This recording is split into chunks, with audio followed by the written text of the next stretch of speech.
สวนบรรยากาศสวยงามมากเลยครับก็จะมีกลิ่นอายของความเป็นสวนอังกฤษอย่างนี้นะครับใช่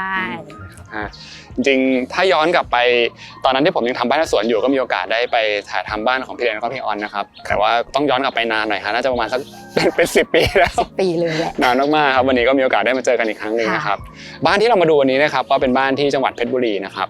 แล้วก็สิ่งที่น่าสนใจเลยก็คือเราจะพูดกันถึงเรื่องของสวนก่อนเพราะว่าบริเวณโดยรอบบ้านเนี่ยก็จะเห็นว่ามีพื้นที่สวนรวมถึงการดีไซน์แลนด์สเคปไว้แบบเต็มที่เลยนะครับทีนี้อยากให้เล่าถึงที่มาที่ไปนิดนึงครับว่าทำไมถึงมาออกแบบบ้านหลังนี้ได้ครับบ้านหลังนี้ประเด็นเจ้าของเขาเป็นค้าขายนะฮะอยู่ที่ตึกแถวฉะนั้นเนี่ยเขาอยากจะได้บ้านที่ออกมาอยู่นอกตัวเมืองนิดนึงครับใช่ก็เลยให้ออกแบบบ้านหลังนี้ประเด็นที่ดินแปลงเนี่ยมันมีอยู่แล้วก็ทิศทางอะไรมันได้ทิศทางลมฉะนั้นก็เลยได้มาสร้างบ้านที่นี่ครับอันนี้ที่ดินนี่ขนาดประมาณสักเท่าไหร่นะครับไร่หนึ่งครับไร่หนึ่งครับเราก็จะเห็นว่าในที่ดิน1 ไร่เนี่ยก็ไม่ได้สร้างบ้านแบบเต็มพื้นที่นะฮะถูกต้องครับก็จะมีการแบ่งเป็นพื้นที่สวนด้วยทีนี้อยากถามถึงการจัดการที่ดินนิดนึงครับว่าทำไมถึงแบ่งบ้านไว้อยู่ตรงจุดตรงกลางเลยแล้วก็สวนนี่ก็จะเหมือนล้อมมาโดยรอบนะครับและด้านหลังเองก็เห็นยังมีเป็นสนามหญ้าหรือพื้นที่ว่างเพิ่มเติมอีกด้วยครับพื้นที่โดยรอบตรงนี้มันจะเป็นที่ว่างด้านข้างๆนะจะมีบ้านอยู่ติดกันแต่ไม่มากทีนี้ในเวลาที่เราเซตบ้านอ่ะเขาไม่อยากจะให้มันไปแข่งกันนะครับก็เลยวางด้านหน้าเดียวกันแล้วก็พอดีกับว่าข้างหน้าเนี่ยมันจะเป็นคล้ายๆเป็นลานต้อนรับเอาไว้จอดรถแล้วก็แบ่งพื้นที่ดินเป็น3 ส่วนนะครับเป็นที่จอดรถแล้วก็ตัวบ้านแล้วก็ที่ดินด้านหลังก็จะมีที่ดินเหลืออันนี้สำหรับว่าในอนาคตเพื่อเขาจะทำเป็นปลูกบ้านอีกหลังหนึ่งเป็นสำหรับครอบครัวขยายครับซึ่งในส่วนของพื้นที่ตรงกลางที่เป็นจุดที่วางบ้านเนี่ยก็จะวางบ้านชิดไปฝั่งหนึ่งนะครับถูกต้องแล้วก็จะมีพื้นที่ว่างที่เราเหลือทำเป็นพื้นที่สวนไว้ซึ่งตัวบ้านก็จะเปิดมุมมองมาเห็นสวนถูกต้องครับวางค่อนข้างชิดไปทางด้านขวาเพราะว่าพื้นที่ตรงส่วนเนี้ยจะเป็นห้องที่ต้องการวิวก็เลยดันเอาไว้ฝั่งนี้ให้เกิดพื้นที่โล่งซึ่งจริงๆฝั่งนี้ก็คือเป็นทิศตะวันออกใช่ไหมฮะใช่ครับในส่วนของการออกแบบสวนนะครับเห็นว่าคนออกแบบก็คือเป็นพี่วิทย์ Little Tree นะครับจริงๆก็วันนี้พี่วิทย์ไม่สะดวกก็เลยไม่ได้มาใช่จริงพี่วิทย์จะติดธุระจริงก็อยากจะมาแหละอาจจะให้พี่เล็กเล่าให้ฟังนิดนึงครับว่าตอนนั้นที่มีการคุยหรือว่าบรีฟกับพี่วิทย์ไปเนี่ยแนวทางหรือว่าคอนเซ็ปต์ของการออกแบบสวนเป็นยังไงบ้างครับสิ่งแรกก็คือว่าดูแลรักษาง่ายๆแต่ต้องสวยนะคะพี่แล้วก็อยู่ในงบด้วยนะคะพี่อะไรอย่างเงี้ยก็คือบอกแค่นี้เลยจริงๆแล้วก็พี่ขอแบบก็คือดอกไม้ที่มันเจริญงอกงามอยู่ตลอดทั้งปีเนาะแล้วก็สามารถตัดยอดมาหรือว่าตัดดอกมาปักจัดกันได้ดูแลรักษาง่ายๆเนี่ยคือเป็นปัจจัย1เลยแรกเลยที่บอกพี่วิทย์ที่เหลือจริงๆก็คือเชื่อฝีมือแต่เราก็จะสัมผัสได้ว่ามันมีกลิ่นอายความเป็นสวนอังกฤษนะครับแล้วก็มีไม้ดอกเยอะเลยมีไม้พุ่มที่เป็นทรงกลมด้วยในส่วนของทางเดินเนี่ยบางจุดอย่างมุมนี้เองก็จะมีความแบบ symmetry นะฮะแต่บางจุดเองก็จะมีเส้นสายโค้งเหมือนกันคือเหมือนเขาสามารถที่จะหยุดสายตาตรงนี้ได้ใช่ครับแล้วก็จริงๆจะเห็นว่าก็มีต้นไม้ที่มีความหลากหลายมากนะครับทั้งในเรื่องของความสูงเหมือนมันมีหลายเลเยอร์นะครับแล้วก็ลักษณะของใบก็จะมี texture ที่แตกต่างกันใบเล็กใบใหญ่ใช่ครับโอเคครับงั้นเดี๋ยวให้พี่อ้อนกับพี่เล็กพาไปดูด้านหน้าบ้านครับผมค่ะ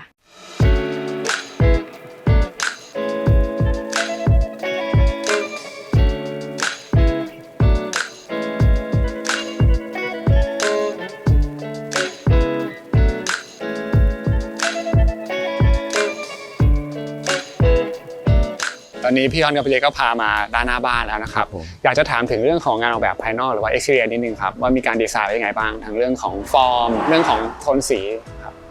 ก็พอโจทย์มาจากเจ้าของว่าต้องการบ้านที่ดูแลรักษาง่ายเนี่ยประกอบกับเขามีการวางแผนจากสินแสไว้แล้วว่าบ้านเนี่ยจะต้องมีรูปทรงที่สมบูรณ์นะแล้วก็ไม่มีส่วนเว้าอะไรเงี้ยมันก็เลยออกมาเป็นลักษณะแบบเป็นบ้านที่เป็นทรงกล่องเพราะฉะนั้นเนี่ยเราก็เลยคิดว่าเราควรจะมีดีเทลอะไรที่จะมาลดทอนความเป็นกล่องมันใช้บัวบ้างก็จะมีนกอะไรมาเกาะเงี้ยเราก็ดีไซน์ด้วยกันหลบทำให้มันยุบเข้าไปครับใช่แล้วก็ใส่ดีเทลบัวที่น้อยก็จะเห็นว่าอย่างบริเวณช่องเปิดต่างๆเนี่ยก็จะเหมือนมีการหุบเข้าไปนิดนึงเพื่อให้มันมีมิตินี่ก็จะเป็นโจทย์ที่เจ้าของเราต้องการว่า ให้มันดูแลรักษาง่ายๆดังนั้นของที่เขาใช้ก็จะใช้ของที่มันค่อนข้างคงทนครับประตูหน้าต่างก็จะเป็นอลูมิเนียมอย่างประตูหน้าด้านหน้านี่ก็เป็นอลูมิเนียมครับพื้นก็ใช้เป็นหินจริงอะไรเงี้ยครับก็ทำให้รู้สึกว่าใกล้ชิดกับธรรมชาติขึ้นครับอีกหนึ่งจุดที่รู้สึกว่าน่าสนใจก็คือเราจะเห็นเอลิเมนต์ของลักษณะบานเกล็ดนะครับซึ่งก็จะมีใช้หลายๆส่วนของบ้านเลยก็เลยอยากรู้ว่าทำไมถึงเลือกใช้เพราะผมรู้สึกว่ามันทำให้ตัวบ้านมันมีเอกลักษณ์ขึ้นมาเหมือนกันนะครับใช่ก็จากเรื่องของการดูแลรักษาง่ายเนี่ยเพราะว่าไอ้ตัวบานเนี้ยหนึ่งคือใช้แทนผ้าม่านใช้ปรับเกล็ดปรับแสงได้แล้วก็โดยที่มันไม่มีฝุ่นเพราะว่าผ้าม่านเราซักยังไงมันก็ยังมีฝุ่นครับและการดูแลรักษาทำความสะอาดมันก็แค่เช็ดมันเฉยๆแค่นั้นก็เรียบร้อยแล้วครับก็เลยเจ้าของก็เลือกตัวนี้มาใช้ครับผมครับอีกอย่างหนึ่งที่อยากถามก็คือพื้นที่บริเวณด้านหน้าเนี่ยครับตั้งแต่ประตูรั้วพอขึ้นมาเนี่ยจะเห็นว่าก็มีสโลปแล้วก็เป็นระดับที่ยกขึ้นมาค่อนข้างสูงเลยนะครับอันนี้คือยกขึ้นมาประมาณสัก1.50 ครับอันนี้เป็นที่ดินเดิมที่เจ้าของเขาถมไว้แล้วเพราะฉะนั้นเราก็มาแก้ปัญหาว่าทำยังไงให้มันเดินขึ้นมาง่ายๆก็คือจะแบ่งเป็นแรมป์แล้วก็เป็นทางคนเข้าให้รถขึ้นมาได้โดยที่ไม่ขูดท้องรถครับแล้วก็อย่างบริเวณตรงนี้จริงๆก็เหมือนกับเป็น drop off นะฮะที่สามารถจะส่งคนลงตรงนี้ได้ก่อนเลยแล้วก็จะเลี้ยวเข้าไปยังที่จอดด้านข้างเผื่อมีงานอะไรเงี้ยก็สามารถที่จะจอดบริเวณนี้ได้ด้วยครับยิ่งจะเห็นว่าเผื่อพื้นที่ของตัวถนนหน้าบ้านตรงนี้ค่อนข้างกว้างเลยนะใช่ครับทีนี้ถ้าลงดีเทลในส่วนของพื้นเนี่ยดูเผินๆตอนแรกนึกว่าเหมือนเป็นคัพเปอร์สโตนใช่แต่ว่าจริงๆนี้ที่เลือกมามันเป็นคล้ายๆเป็นคอนกรีตสแตมป์ที่แยกชิ้นนะฮะทำเรียนแบบคัพเปอร์สโตนเพราะว่าคัพเปอร์สโตนจริงๆมันก็ดีนะครับแต่ว่าด้วยเท็กเจอร์มันจะหยาบมากฉะนั้นเราอยากจะได้เท็กเจอร์ที่ค่อนข้างเรียบก็เลือกใช้ตัวนี้ครับซึ่งจริงๆมันก็จะมาเป็นก้อนชิ้นเหมือนกันนะครับแล้วก็ต้องมาค่อยๆเรียงครับโอเคฮะเดี๋ยวจากตรงนี้เราจะเข้าไปดูภายในบ้านกันนะครับเชิญเลยครับ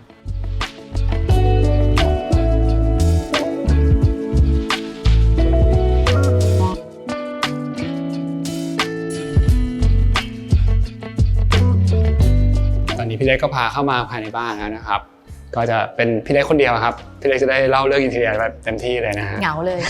ครับพอเข้ามาเนี่ยอย่างแรกที่ผมรู้สึกว่าสเปซภายในบ้านมันดูกว้างเลยนะพี่ทีนี้ถ้าเกิดถามในส่วนของคอนเซปต์การออกแบบอินทีเรียก่อนนะฮะผมเองรู้สึกว่ามันมีกลิ่นอายความแบบเหมือนโมเดิร์นคลาสสิกแต่จริงๆไม่แน่ใจว่ามันเป็นรูปแบบที่พี่ตั้งใจไว้ไหมหรือว่าจริงๆแล้ววางไว้ว่าเป็นแบบไหนยังไงคืออย่างที่บอกว่าคือบ้านหลังนี้เวลาถ้าคุยกับเจ้าของบ้านเขาไม่มีอะไรในหัวก็คือว่าคำว่าอะไรก็ได้ครับคือมันมีความคาดหวังนะคำว่าอะไรก็ได้เนี่ยสำหรับดีไซเนอร์เนาะที่ก็จะต้องเอาคำว่าอะไรก็ได้เนี่ยทำให้เป็นแนวแบบกลางๆที่เขารับได้ครับแต่ด้วยความที่งานของพี่เนี่ยมันจะต้องเติมอะไรให้มันมีความเป็นคาแรคเตอร์ขึ้นมาด้วยความที่บ้านนี้ก็คือเป็นแบบคนจีนเนาะเป็นคนจีนเชื้อสายจีนก็พยายามใส่กลิ่นอายออเรนทัลนิดๆไปเติมนิดๆหน่อยๆคือโมเดิร์นเนี่ยก็คือแมสแหละทั่วไปเนาะแล้วก็ดูแลรักษาง่ายนี่ยังเป็นคอนเซ็ปต์หลักอยู่ใช่จริงๆไม่ว่าจะเป็นในส่วนของการสถาปัตยกรรมหรืออินทีเรียก็จะเน้นเรื่องการดูแลรักษาง่ายหมดนะครับใช่เจ้าของบ้านจะไม่มีเวลาทำความสะอาดบ้านหรืออะไรอย่างนี้หรอกค่ะเพราะว่าเขาต้องทำงานเขาคือค้าขายวันหยุดของเขาคือวันอาทิตย์งั้นเนี่ยมันก็คือทุกๆวันเนี่ยคือกลับมาจากร้านเนี่ยก็คือแค่อาบน้ำก็เหนื่อยแล้วนอนดีกว่าอะไรอย่างเงี้ยครับแต่ว่าในอย่างหนึ่งที่มีการคุยกันก็คือก่อนหน้านี้ทางเจ้าของเขาจะอยู่ลักษณะแบบตึกแถวมาก่อนใช่แล้วก็ในรูปแบบการอยู่อาศัยหรือว่าการจัดสรรพื้นที่เนี่ยมันก็จะเป็นลักษณะของชั้นๆแบ่งๆชั้นแล้วก็ทุกชั้นก็จะมีของแล้วแต่ละชั้นของตัวเองก็จะแบบห้องเล็กๆอะไรอย่างเงี้ยคือพื้นที่ใช้ชีวิตก็อาจจะแบบน้อยนะอันนี้ก็จะเหมือนกับว่าได้ขยายออกเยอะเลยคือมันตรงกันข้ามแล้วหนึ่งก็คือว่าถ้าถามเป็นดีไซเนอร์มันก็ค่อนข้างจะใช้เวลาปรับตัวนะจากสเกลที่มันตึกแถวแล้วก็เป็นบ้านส่วนตัวมีสวนอีกความดูแลรับผิดชอบมันมากมายก่ายกองหนึ่งก็คือว่าเราต้องหาสิ่งที่เขาขาดไปคือว่าส่วนกลางของบ้านห้องรับแขกห้องนั่งเล่นรวมกันแล้วก็อันนี้คือโถงแต่ก่อนไม่มีโถงห้องทานข้าวแล้วก็ห้องนอนที่เป็นสัดส่วนของตัวเองครับใช่จริงๆน่าสนใจเพราะว่าอย่างเรานึกภาพก็ได้ว่าไม่ว่าจะอยู่ตึกแถวหรืออยู่คอนโด พื้นที่จะจำกัด ใช่ พื้นที่ส่วนกลางอาจจะน้อยหรือบางทีอาจจะไม่มีเลยใช่ไหมฮะ ใช่การที่เป็นดีไซเนอร์เราจะต้องทั้งออกแบบทั้งปรับพฤติกรรมพยายามเหมือนจูนค่อยๆเข้ากันให้เขารู้สึกว่าเขาต้องอยู่บ้านหลังนี้อีกต่อไปแล้วอ่ะก็คือเขาจะต้องปรับตัวแล้วครับคือเราก็จะเห็นว่าอย่างพวกผนังต่างๆก็ดูเป็นโทนสีขาวครีมเรียบๆอะไรอย่างเงี้ยนะครับใช่ไอ้ขาวครีมเรียบๆนี่ก็เลือกกันหลายเฉดมากนะคือมันเหมือนแบบมันมีทั้งติดเหลืองติดแดงมันมีเหมือนกลิ่นมันสีมันมีใช่ค่าสีของมันอ่ะก็จะมีเฉดของมันที่เราต้องละเอียดนิดนึงนะครับถ้าเกิดว่าเราดูจากแปลนนะครับพื้นที่ส่วนแรกฟังก์ชันตรงนี้ก็คือเหมือนเป็นโฟเย่ใช่ไหมครับใช่ก็จะมีชุดที่สามารถโอเคนั่งได้แล้วก็ฝั่งนี้ก็จะมีเป็นจิจูเอียแล้วก็จะมีพื้นที่เก็บของนะครับเก็บของครับส่วนตรงนี้นี่เป็นมุมอะไรนะครับเป็นเก็บของเหมือนกันแต่ว่าก็จริงๆสร้างมาสำหรับวางเก็บรองเท้าอ๋อครับเก็บรองเท้าคือสมาชิกในบ้านค่อนข้างเยอะ7คนนะคะใช่ก็เป็นห้องเก็บของเก็บรองเท้านะครับแล้วก็ด้านหลังก็จะเป็นพื้นที่ส่วนของ living คือน่าจะเป็นวันอาทิตย์ที่ทุกคนได้ใช้ใช่ครับโอเคครับจากตรงนี้ก็จะเป็นโถงที่แตกออกสู่บันไดแล้วก็ห้องอื่นนะครับแต่ว่าเดี๋ยวให้พี่เล็กพาไปดูส่วนของ living ก่อนได้ปะโอเคครับ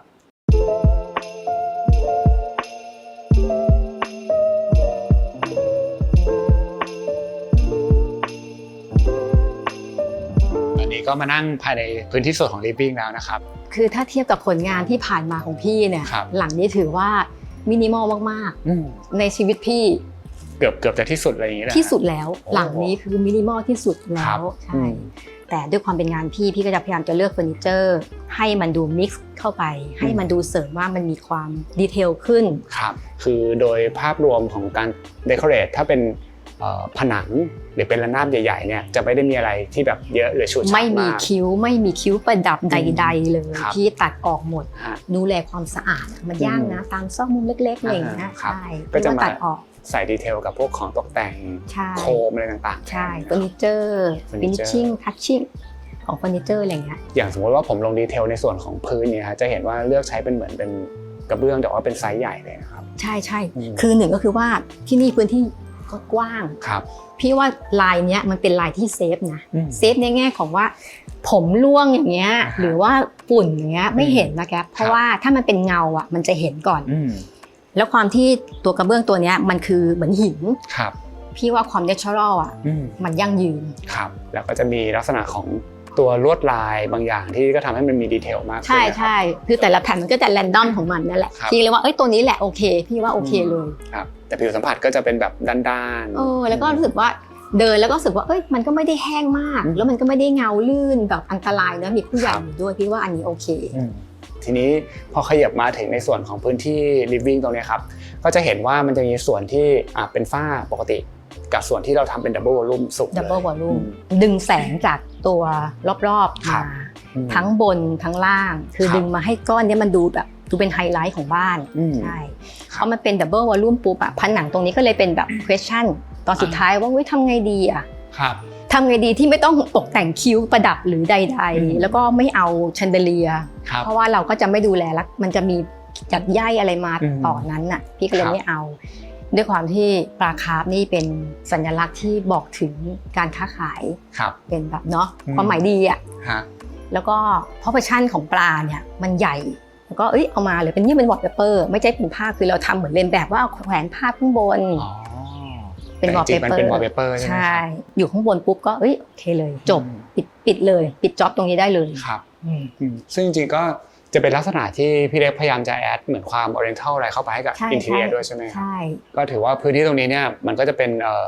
จุดที่อยู่หน้าบ้านเลยแล้วก็ได้แสงธรรมชาติเข้ามาเยอะแล้วก็เป็นจุดที่แบบสูงโปร่งเลยนะครับก็จะเชื่อมโยงไปถึงพื้นที่ชั้น2ด้านบนได้ด้วยเป็นห้องพระโอเคครับทีนี้อีกหนึ่งจุดที่น่าสนใจก็คือบาวเดอรี่หรือขอบเขตของตัวห้องลิฟวิ่งเนี่ยมันไม่ได้จบแค่ประตูบานเลื่อนเท่านั้นแต่เหมือนพี่เพิ่มพื้นที่ภายนอกเข้าไปอีกนะครับแล้วก็จะเห็นว่าโดยรอบตรงนี้เนี่ยเหมือนมันเป็นกล่องที่ถ้าเรามองจากข้างนอกเนี่ยมันจะเป็นลักษณะที่เป็นบานเกล็ดทำไมถึงมีการดีไซน์ลักษณะแบบนี้ขึ้นมาครับหนึ่งก็คือเรื่องความร้อนมี2ชั้นมันกรองความร้อนได้ระดับหนึ่ง2คือไม่ต้องใช้ผ้าม่านสมมติถ้ามันร้อนเนี่ยเราปิดตัวเกล็ดตัวนี้ได้เลยแล้วก็ปิดบานเลื่อนแล้วเราก็เปิดแอร์ใช่วันไหนไม่ร้อนแล้วก็เปิดบานเกล็ดออกไปเห็นวิวใช่ได้หมดเลย จริงๆมันก็จะคล้ายๆกับว่าเหมือนเรามีเป็นส่วนของชานหรือระเบียง ใช่เหมือนแบบเป็น ที่ยื่นออกมา เป็นกึ่ง ครับ outdoor กึ่ง outdoor ใช่ เพราะว่าจริงๆตรงบานเลื่อนตรงนี้มันจะมีมุงลวดอีกชั้นหนึ่งด้วยนะครับแล้วก็ผมว่าส่วนหนึ่งคือมันทำให้เราสามารถจะเชื่อมโยงไปกับสวนได้ใกล้ขึ้นด้วยนะครับพี่ อันนี้ทำให้เราได้ใกล้ชิดธรรมชาติ ครับ ได้อย่างไม่แสบตัว โอเคฮะเดี๋ยวจากตรงนี้เนี่ยก็จะให้พี่เล็กพาไปดูด้านในบ้านเพิ่มเติมนะครับ ได้เลยจ้ะ ครับ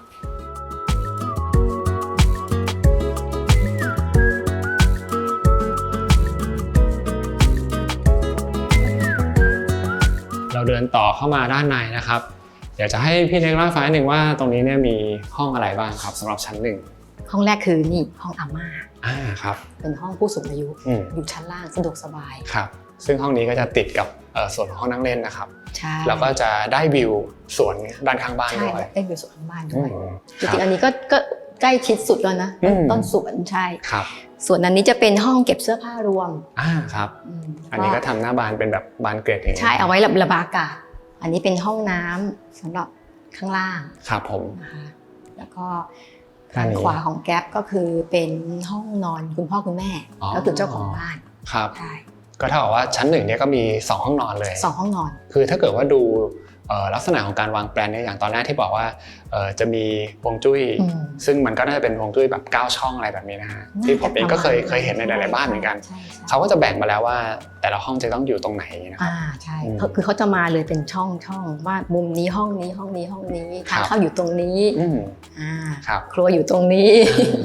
ฮะ ใช่ ซึ่งพื้นที่ครัวนี่ก็จะเป็นด้านหลังเราตรงนี้นะครับ ใช่นี่คือเป็นห้องทานข้าว ครับ ครัวก็คืออยู่ติด อ่า กับ อยู่ ห้อง ติด ทานข้าว เป็นครัวไทยเล็ก ครับ ๆ เพราะว่าเราไม่ได้ทำอาหารทุกมื้ออ ม เราทำแค่มื้อเช้าง่ายๆ ครับ อะไรอย่างเงี้ย อืมครับงั้นเดี๋ยวให้พี่เล็กพาเข้าไปดูในส่วนของห้องกินข้าวนะครับ ไป่ะ อันนี้ก็จะมีทำเป็นบานเลื่อนกั้นแบ่งโซนไปด้วยนะครับ ใช่ค่ะ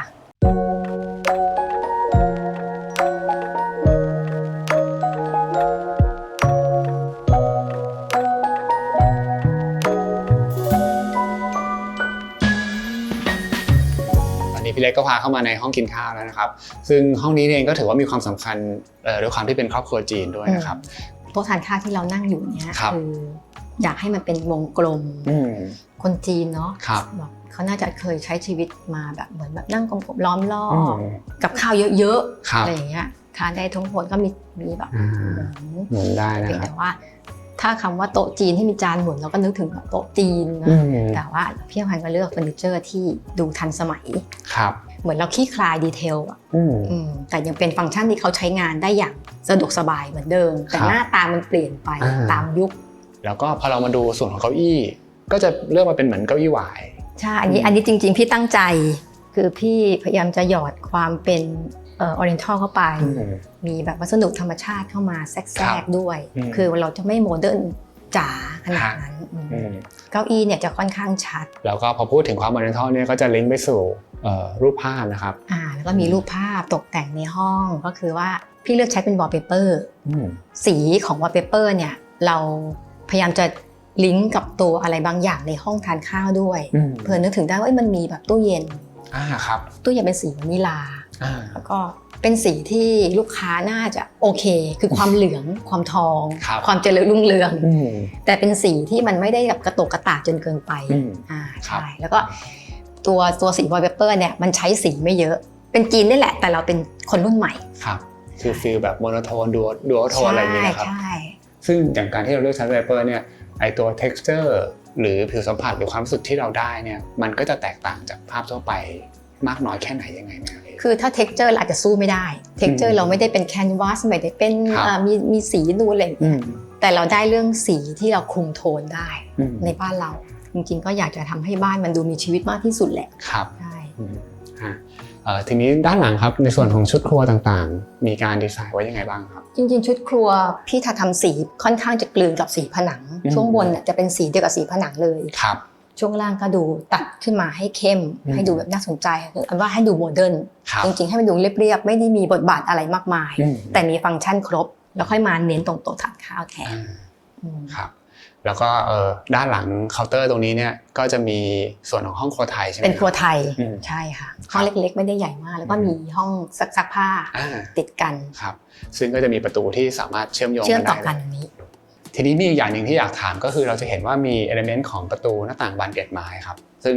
อีกหลายๆส่วนในบ้านหลังนี้ก็มีการเลือกใช้เป็นบานเกล็ดไม้ด้วยนะครับซึ่งส่วนตัวผมรู้สึกว่ามันทำให้บ้านหลังนี้เนี่ยมันมีเอกลักษณ์แล้วก็มันมีกลิ่นอายเหมือนความเป็นโคโลเนียลอะไรแบบนี้นะอันนี้ในมุมของผมนะพี่แต่อยากรู้เหมือนกันว่าทำไมพี่ถึงเลือกใช้เพราะเชื่อว่าน่าจะมีข้อดีในเชิงฟังก์ชันด้วยหรือเปล่าข้อดีมากเลยหลังนี่คือใช้ 100% นะ100% ที่เป็นชัตเตอร์คือเพราะว่าเราตั้งใจจะทำแทนผ้าม่านเลยไม่ต้องดูแลรักษามันมากมายไม่มีเวลาทำความสะอาดปิดเกล็ดมาเท่ากันหมดแล้วก็ใช้ผ้าลูกแค่นี้โอเคจบครับจริงๆจะเห็นว่ามันไม่ใช่เป็นบานเกล็ดชั้นเดียวแต่ว่าพอเราเปิดมาเนี่ยมันก็จะมีส่วนของหน้าต่างหรือว่าวงกบที่เป็นอลูมิเนียมอีกชั้นหนึ่งด้วยนะครับแต่นี้เนี่ยเหมือนเราทำเสริมไปอีกชั้นหนึ่งแถมเรายังติดตั้งมุ้งลวดเพิ่มเพื่อกันยุงและแมลงได้ด้วยครับตรงนี้สามารถเปิดปิดได้แล้วก็อันนี้เราสามารถจะปรับระดับได้ใช่ไหมครับต้องปรับเกล็ดใช่ก้านตรงนี้เนี่ยคือปรับสูตรผลที่แกทำเมื่อกี้แล้วก็เอาใช้ผ้าลูบเนี่ยผ้าลูบทำความสะอาดได้เพราะจริงๆหลายคนเองก็จะกังวลว่าแบบมันจะมีฝุ่นที่แบบไปค้างอยู่หรือเปล่าแต่จริงๆแล้วเราสามารถที่ว่าถึงจะค้างมันก็เอาอยู่เพราะว่าดีกว่าผ้าแน่นอนครับส่วนของมือจับอะไรนี่เราก็เลือกได้เหมือนกันเลือกได้เหมือนกันมีให้เลือกบ้านหลังนี้จะเลือกใช้บานเกล็ดไม้แบรนด์ Sunleaf Shutter นะครับซึ่งเขาเป็นผู้เชี่ยวชาญประตูแล้วก็หน้าต่างบานเกล็ดไม้ที่มีประสบการณ์ยาวนานกว่า20 ปีเลยนะครับมีผลงานทางบ้านพักอาศัยโรงแรมแล้วก็รีสอร์ทระดับ5 ดาวเลยนะครับส่วนตัวแล้วผมคิดว่าข้อดีของบานเกล็ดไม้ที่ดีกว่าการเลือกใช้ผ้าม่านหรือว่ามูลี่เนี่ยก็คือเรื่องของการกันความร้อนครับโดยบานชัตเตอร์ของเขาเนี่ยจะมาพร้อมกับวงกบพอติดตั้งแล้วก็จะมิดชิดไม่มีช่องว่างด้านข้างให้แสงหรือว่าความร้อนลอดเข้ามาได้เลยครับถ้าเราติดตั้งในห้องนอนเนี่ยก็จะมืดสนิทนะครับทำให้เราพักผ่อนได้เต็มที่ส่วนเรื่องของฝุ่นที่หลายๆคนกังวลเนี่ยก็ต้องบอกว่าในแง่ของการทำความสะอาดอย่างที่พี่เล็กมีบอกไปว่าถ้าเกิดว่าเรารูดปิดแล้วก็ใช้เป็นไม้ขนไก่หรือว่าผ้าชุบน้ำเช็ดทำความสะอาดได้นะครับนอกจากนั้นแบรนด์ Sunleaf Shutter เองเนี่ยเขาจะมีการใช้นาโนเทคโนโลยีที่เคลือบตัวบานเกล็ดไม้ของเขาเพื่อให้ฝุ่นแล้วก็ละอองเนี่ยมันไม่จับที่บานเกล็ดไม้นะครับก็ถือว่าง่ายต่อการดูแลรักษาด้วยนะครับในส่วนของงานดีไซน์บานเกล็ดไม้ Sunleaf Shutter เนี่ยจะเป็นงาน made to order นะครับซึ่งเขาจะเลือกใช้ไม้คุณภาพพรีเมียมทั้งจากอเมริกาแล้วก็นิวซีแลนด์เลยนะครับโดยที่มีอายุการใช้งานยาวนานถึง10 ปีแล้วก็จะมีการเคลือบน้ำยาป้องกันปลวกอย่างดีด้วยนะครับสามารถใช้งานไปได้ยาวๆเลยครับเราสามารถจะดีไซน์บานเกล็ดไม้ของเราได้นะครับไม่ว่าจะเป็นลักษณะของการแบ่งบานบนล่างซ้ายขวาขนาดต่างๆนะครับซึ่งสามารถจะคัสตอมไมซ์ให้เข้ากับรูปแบบของบ้านเราได้เลยอย่างบ้านหลังนี้เองเนี่ยก็จะมีการปรับงานดีไซน์ให้เข้ากับตัวบานอลูมิเนียมภายนอกนะครับเรื่องของสีเองเนี่ยครับก็จะมีทั้งลักษณะของสีที่สามารถจะเลือกเฉดสีจาก TOA ได้เลยนะครับหรือถ้าเกิดเราเลือกเป็นสีย้อมไม้เนี่ยก็จะมีทั้งโทนเข้มแล้วก็โทนสว่างนะครับที่เราสามารถจะเลือกให้แมทช์กับงานอินทีเรียของเราได้ครับนอกจากนั้นยังมีอุปกรณ์เสริมไม่ว่าจะเป็นมือจับและพวกอุปกรณ์ล็อกบานพับรางเลื่อนต่างๆนะครับแถมเรายังติดตั้งมุ้งลวดเพิ่มเพื่อกันยุงและแมลงได้ด้วยครับซึ่งฮาร์ดแวร์ทั้งหมดเนี่ยเขาจะใช้อุปกรณ์ที่ไม่ขึ้นสนิมทนทานแล้วก็สามารถใช้ติดตั้งได้ในบ้านพักตากอากาศหรือว่าบ้านริมทะเลได้สบายๆเลยนะครับในส่วนของการทำงานนะครับจะเริ่มจากช่างเนี่ยเข้ามาวัดพื้นที่หน้างานนะครับแล้วก็จะทำความพูดคุยในเรื่องของความต้องการของลูกค้านะครับจากนั้นเขาก็จะทำมาเป็น production detail drawing นะครับเพื่อให้เราเห็นภาพชิ้นงานจริงก่อนที่จะผลิตครับส่วนของการผลิตเองเนี่ยบานเกล็ดไม้ทั้งหมดจะถูกผลิตมาตั้งแต่โรงงานเลยนะครับแล้วก็นำมาประกอบที่หน้างานครับซึ่งก็จะมีข้อดีในแง่ของการที่ช่วยลดทั้งในเรื่องของขั้นตอนการทำงานเรื่องของฝุ่นแล้วก็เรื่องเสียงดังด้วยครับทำให้การทำงานเนี่ยเร็วแล้วก็ง่ายขึ้นเยอะครับส่วนบริการหลังการขายหากมีปัญหาในการใช้งานทางบริษัทจะส่งทีมช่างไปดูแลที่บ้านลูกค้านะครับหรือสามารถจะนำกลับมาแก้ไขที่โรงงานได้เช่นเดียวกันครับโดยจะมีการรับประกันสินค้า1 ปี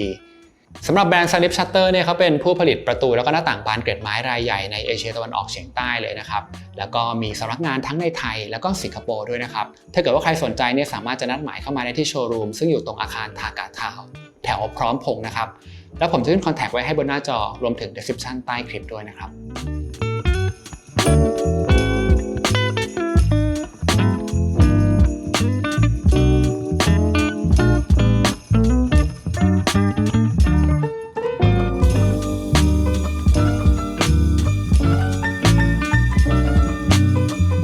พี่เล็กก็พาขึ้นมาบนชั้น2แล้วนะครับบนชั้น2เนี่ยจะเป็นพื้นที่ของลูกๆใช่ไหมฮะก็จริงๆชั้นที่เป็นของลูกๆก็จะแบ่งเป็น3ห้องนอนมีลูกหมด3คนแล้วก็จะมีห้องฟิตเนสมีห้องเก็บเสื้อผ้านะแล้วก็ปีกทางนี้เนี่ยจะแบ่งเป็นห้องพระมีปีกหน้าบ้านแบ่งเป็นห้องพระแล้วก็อันนี้เป็นห้องนั่งเล่น ของลูก ครับจริงๆอย่างในแง่การดีไซน์ไอ้มุมที่เอาไว้เก็บเสื้อผ้าตรงนี้เนี่ยผมรู้สึกว่ามันเหมือนกับมุมที่พี่เก็บของเก็บรองเท้าชั้นหนึ่งเลยนะ ๆใช่ค เป็นเหมื ล้า อย น ๆกัน ที่ฟลิปกันอะไรอย่างเงี้ยนะครับคนละฝั่ง จุดประสงค์พี่คือว่าการทำเป็นห้องแล้วเป็นเปิดเนี่ยมันทำให้มีช่องแสงด้วยเพราะว่าถ้าพี่ทำห้องปิดอีกขึ้นมาข้างบนมันแทบจะไม่มีแสงเลยเพราะว่าทุกคนมีห้องปิดหมดเลยก็เลยเปิดช่องแสงหัวท้ายไว้เลยครับถ้าเรามองในแง่เหมือนจากที่ฮวงจุ้ยบอกมาเนี่ยมันก็จะเหมือนกับว่าห้องเนี่ยมันจะไปอยู่โดยรอบเลยสมมติเป็นสี่เหลี่ยมผืนผ้าหรือจัตุรัสเนี่ยมันก็จะมีห้องแบบใน9ช่องของเขาเลยนะฮะแล้วก็ตรงกลางก็จะเป็น circulation ทางเดินแตกออกไปโอเคทีนี้ถ้าดีเทลในแง่วัสดุเนี่ยพื้นจากชั้น1ที่เป็นกระเบื้องพอขึ้นมาชั้น2เนี่ยอันนี้คือเปลี่ยนเป็นพื้นไม้เราเป็นพื้นไม้แล้วก็ด้วยความที่สมัยนี้เนาะก็จะแบบพื้นไม้เอนจิเนียร์ก็ค่อนข้างติดตั้งง่ายเกิดมีปัญหาอะไรก็เปลี่ยนได้แต่บันไดเนี่ยเขาขอมาจริงเลยไม้จริงแล้วก็อยากได้ไม้แบบไม้แก่ๆไม้แบบมีร้านรู้จักอันนี้เป็นไม้มะค่าแล้วก็ใช้สีธรรมชาติเลยแล้วก็ด้านบนเองพื้นที่ตรงกลางตรงนี้เนี่ยก็จะเป็นเหมือนโถงกลางที่แจกของส่วนต่างๆนะครับใช่ซึ่งพี่เองก็จะมีการตกแต่งด้วยวอลเปเปอร์อีกแล้วนะฮะโอ้คือตอนแรกมันไม่มีอะไรเลยก็คือเหมือนกับขึ้นมาโล่งๆแล้วก็แบ่งเป็นห้องนอนก็เลยคิดว่าเราควรจะต้องเดคอเรทตรงนี้ให้มันดูแล้วดูแล้วชื่นตาชื่นใจหน่อยก่อนที่จะแยกย้ายกันเข้าห้องนอนเป็นคอนเซปต์เดิมก็คือว่าเลือกภาพที่มันมีความเกี่ยวข้องหรือเป็นกลิ่นอายออรินทัลอะไรอย่างเงี้ยค่ะนี่พี่เลือกเป็นวอลเปเปอร์เนี้ยมันเป็นแบบเท็กเจอร์ผ้าฟินชิ่งทัชชิ่งดีเลยคือค่อนข้างดูแบบมีมูลค่าแล้วก็เลือกเป็นดอกซากุระอันนี้ก็จะมีความหมายส่วนเรื่องสีก็คือถึงแม้มันจะมีสีชมพูแต่มันก็ยังอยู่ที่นี่ได้ใช่เฟอร์นิเจอร์พวกนี้พี่ก็พยายามจะเลือกให้มันแบบ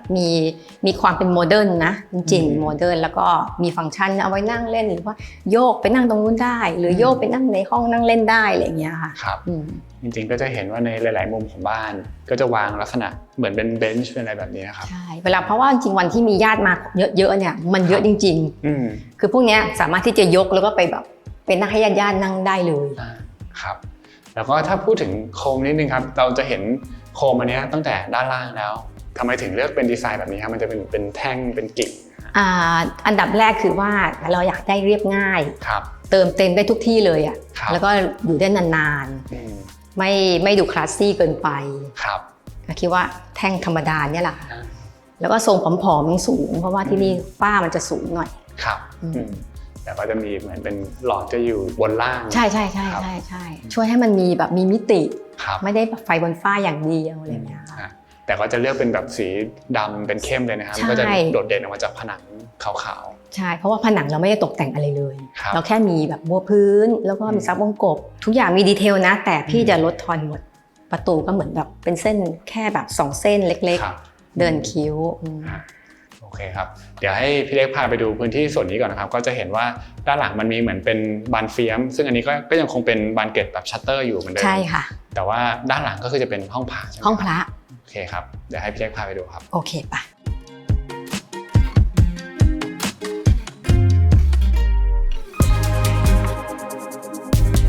เราเข้ามาในห้องพระแล้วนะครับถ้าเกิดว่าใครจำได้เนี่ยตรงนี้มันจะมีส่วนที่เชื่อมต่อกับดับเบิลรูมของ living ชั้น1นะครับซึ่งก็คือมุมนี้เลยแต่ว่าอันนี้จะมีแบบเป็นบานชัตเตอร์อยู่เดี๋ยวเราเปิดดูนะครับใช่ชัตเตอร์เป็นบานเฟียมบานเฟียมปิดแล้วบางทีก็เปิดมาจอยกันได้พอเปิดปุ๊บนี่ก็จะเหมือนแบบเป็นระเบียงแต่ว่ารูปแบบก็คือด้านบนน่ะเป็นบานเฟียมแต่ข้างล่างนี่คือเหมือนฟิกอยู่ใช่ไหมเป็นฟิกอยู่แต่ก็เป็นชัตเตอร์เหมือนกันปิดเปิดได้คือเลือกเปิดปิดได้ใช่แล้วก็เมื่อกี้ตอนเราเข้ามาก็เป็นลักษณะบานเฟียมที่มันเหมือนปิดเป็นประตูห้องได้เหมือนกันนะอันนั้นถูกต้องจริงๆห้องนี้ไม่ได้ติดแอร์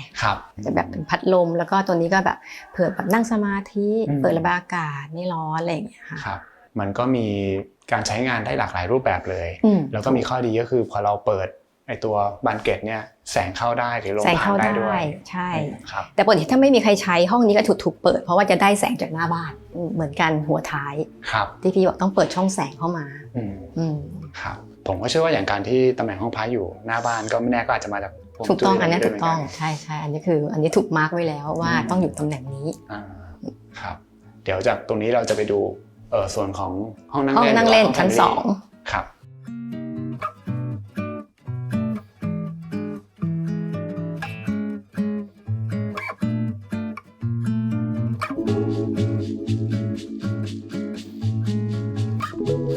เป็นพื้นที่ของน้องๆเขานะค ใช่ รับ ใช่ใช่ใช่ใช่นี่น้องน่าจะเขาคนกลาง ก็มีเลี้ยงปลาแล้วก็นอกนั้นก็จะเป็นมุมชงกาแฟ อันนี้น้องคนเล็ก ก็จริงๆห้องนี้ก็คือเป็น living หรือเรียกว่าเป็น family ใช่ แต่ก็จะเป็นพื้นที่ของเด็กๆ ของลูก ลูกนะครับในแง่ของการตกแต่ง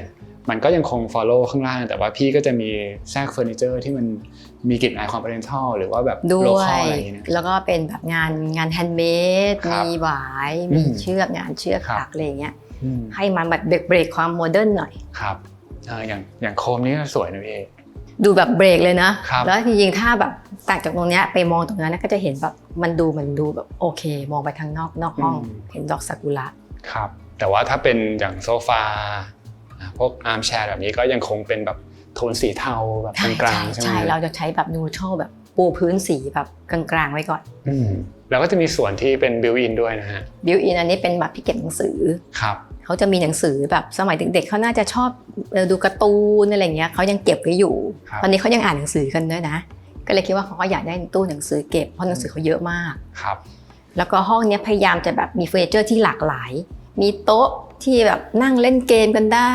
เขาจะต่อพวกเลโก้อะไรด้วย ครับ แล้วก็จะมีแบบอาร์มแชร์ที่แบบสบายๆโยกได้หมุนได้อะไรอย่างเงี้ยเอนจอยกัน ส่วนตัวโซฟาก็ยังปรับเอนปรับนอนปรับยืดเท้าอะไรได้ คืออยากให้มันสุกมันทุกอย่างมันแบบนี่คือห้องของฉันทุกคนมีมุมของตัวเองอะไรอย่างเงี้ยและจริงๆพี่ซื้อแบบเป็นเดย์เบดมาแบบเผื่อใครเพื่อนๆมานอนห้องนี้ยังได้เลยใช่แบบให้มันอเนกประสงค์ตู้ไวดิ้งจริงๆก็คือแบบออกแบบมาแบบกลางๆนะไม่ได้ต้องการให้เป็นอะไรทั้งสิ้นแค่แบบวันหนึ่งถ้าเกิดอยากจะมีตู้เย็นของส่วนตัวชั้น2ค่ะวางตู้เย็นล้างแก้วได้นิดหน่อยคือทิ้งเอาไว้อะแต่หลังๆลูกค้าก็จะแบบมาใช้มีฮ็อบบี้ของเขาก็จะมาตั้งของเขาเองวัสดุเขาเรียกว่าเป็นแบบทำเลียนแบบหินเนี่ยจะเป็นทำที่เลือกเป็นหินแบบทราเวอร์ทีนหนึ่งก็คือว่ามันไม่หนักเพราะว่าคือจริงๆสิ่งแรกคือพี่อยากจะทำชั้นให้มันเหมือนหินแต่มันหนักถ้าเราจะหุ้มหินเนี่ยแล้วก็วัสดุนี้แล้วกันพอทดแทนได้แต่คือมันเป็นแค่แผ่นบางๆหรือเปล่าบางๆเลยบางๆแล้วก็จะมีจอยของมันอย่างผมเคยเจอมันก็จะมีเป็นแบบ MCM Modified Clay Material ไม่รู้ว่าใช่หรือเปล่านะคล้ายๆกันนะพี่ว่านี่อยู่ outdoor ด้วยนะใช่เพราะปกติเขาจะกลุ่มเป็นฟาซาด outdoor ใช่อย่างนี้แหละตรงห้องพักก็จะใช้เหมือนกันครับแล้วก็จริงๆพอเราดูไปข้อดีอย่างหนึ่งของการที่เราใช้เป็นแบบบานชัตเตอร์ก็คือมันก็ไม่ต้องมีแบบรางม่านแล้วก็การมีชัตเตอร์มันก็ดูมีดีเทลมากกว่าม่านนะครับคือเวลาถ้าม่านถ้าเราปิดม่านมันก็จะดูเป็นแบนๆป่ะแล้วก็เห็นรอนนิดหน่อยแต่อันนี้พี่ว่ายังเห็นเป็นเส้นของขวางมันยังเหมือนกับกลายเป็นว่าตัวชัตเตอร์เนี่ยเพิ่มดีเทลเข้ามาในห้องให้ดูแบบมีลูกเล่นมากขึ้นครับถ้าเกิดว่าให้พี่เล็กพูดถึงตัวห้องฟิตเนสนิดนึงได้ไหมครับเพราะว่ามันก็จะเป็นห้องหนึ่งที่อยู่ด้านหลังบ้านแล้วก็มองไปเห็นวิวสวนด้านหลังด้วยใช่ไหมเอาจริงๆมันคือห้องที่เหลืออยู่ห้องนึงที่จะทำอะไรดีเขาก็เป็นห้องฟิตเนสทิ้งไว้ก่อนเราจะทำบิวอินคือติดกระจกทั้งแผงรอไว้เลยพี่จะเตรียมมาไว้แล้วว่ามีม้านั่งสำหรับแบบโดนเหงื่ออะไรได้แบบร้อนๆเหงื่อแบบวิ่งอยู่ในลู่วิ่งแล้วแบบลงมานั่งได้ก็แบบไม่ได้ซีเรียสครับแล้วอย่างในแง่การออกแบบห้องนอนนะครับเหมือนกันเลยพอคุยไปคุยมาเนี่ยห้องนอนจะรู้สึกว่าทุกคนชอบคล้ายๆกันพี่น้องก็คือว่าจะชอบโทนสีแบบนูทรัลสีอ่อนๆน้อยๆไม่ต้องเยอะเลยแล้วก็เขาต้องทำความสะอาดเองละเนี่ยของห้องใครห้องมันแหละครับแล้วทุกห้องก็คือมีห้องน้ำให้ในตัวเลยมีห้องน้ำในตัวแต่ครั้งนี้ตู้เสื้อผ้าจะแบบอาจจะแบบคนละไม่กี่เมตรนั้นก็เลยต้องมีห้องเก็บเสื้อผ้ารวมตรงกลางนะครับใช่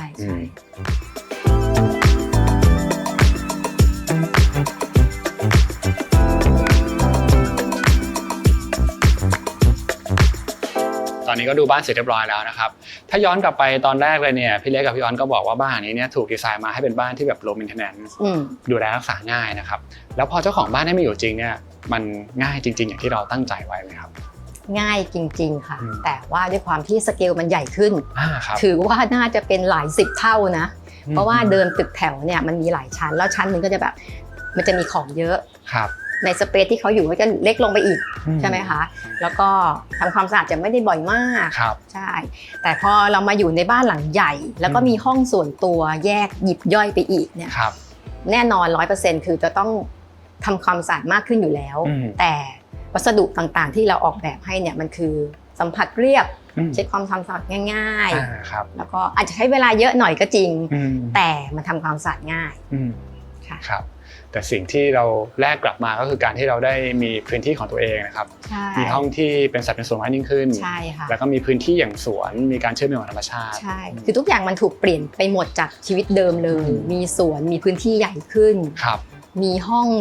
ส่วนตัวแยกแต่ละคนแต่ก่อนอาจจะนอน2คน1ห้องครับใช่ห้องครัวอาจจะแบบนั่งทานข้าวในห้องครัวแต่ตอนนี้คือห้องครัว1ห้องห้องทานข้าว1ห้องแถมที่นี่ยังมีห้องนั่งเล่นอีก2ห้องห้องใหญ่อะไรอย่างเงี้ยค่ะครับในแง่การดูเรื่อง space ผมว่าค่อนข้างจะแตกต่างชัดเจนแน่ๆแล้วอาจจะต้องใช้การปรับตัวด้วยนะฮะแต่ว่ามันก็จะน่าจะเป็นความรู้สึกที่เหมือนเรารู้สึกว่ามันดูโปร่งดูโล่งขึ้นสบายยิ่งขึ้นอันนี้ดีขึ้น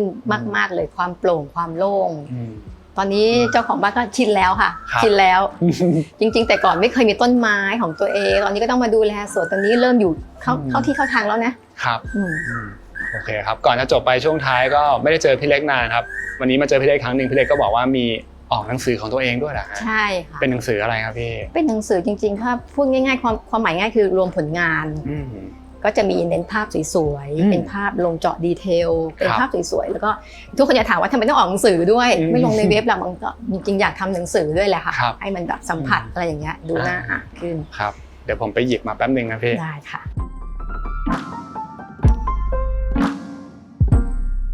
นี่นะฮะ